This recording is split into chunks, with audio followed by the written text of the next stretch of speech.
Ƙiyayya soyayya ce, kuma ba ita ce kishiyar soyayya ba. Dalilin da yasa kake jin ƙiyayya mai zurfi ga mutumin da ya taɓa zama rabin jikinka shine a ilimin halayyar ɗan adam physiology, babban kuskuren da muke yi shine cewa fushi ko ƙiyayya shine kishiyar soyayya. A gaskiya kishiyar soyayya ba fushi bane ko in kula, indifference ne. Idan kana jin zafi ko ƙiyayya ga mutum, zuciyarka tana riƙe da shi. Masana kimiyyar ƙwaƙwalwa neuroscientists sun gano cewa yayin da kake cikin rigima mai zafi da wani, ƙwaƙwalwarka tana amfani da irin hanyoyin ƙwayoyin sadarwa na kusa-kusa attachment circuit da take amfani da su lokacin da kake nuna matsananciyar soyayya. Wannan wani dabban halitta ne na san ci gaba da kasancewa da wancan mutumin ta kowace hali. Yayin da igiyar yarda da amana ta tsinke, tsarin jijiyoyin jikinka nervous system yakan zuba ƙiyayya a matsayin wata dabarar rayuwa, survival strategy, don ya tabbatar da ɓacewar wancan mutumin daga tunaninka. Wannan wani nau'i ne na kusanci mai tsoratarwa da raɗaɗi.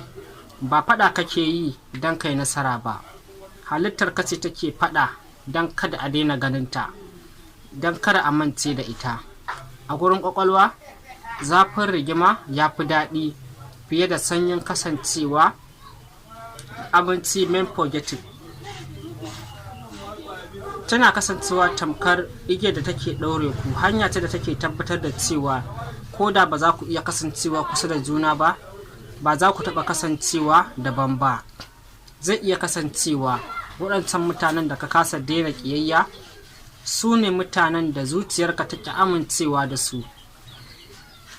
Ƙiyayya tana zamowa tamkar mask, abin rufe fuska na soyayya mai raɗaɗi. Idan har kana so ka gane ko ka daina son mutum, kar ka duba yawan fushin da kake yi masa. Duba har yanzu ambaton sunansa yana tayar maka da hankali. In dai har kana jin zafinsa, to ko har yanzu kana ɗaure da shi da wannan igiyar wadda tafi ƙarfin fushi. Wannan bayanin yana nuna mana cewa mutane da yawa da suke kiran kansu maƙiyan juna asali masoya ne waɗanda suka kasa samun hanyar kasancewa tare, sai suka zaɓi ƙiyayya don kar su zamo baƙi ga juna. Duniyarmu cike take da mutanen da suke rayuwa cikin inuwar ƙiyayya, alhalin kuwa zuciyoyinsu kiran juna suke yi. Idan kana son samun 'yanci, to ka koya wa zuciyarka ko in kula, domin ita ƙiyayya wani ɗaki ne na soyayya da aka rufe shi da baƙin zare. Akwai wani mutum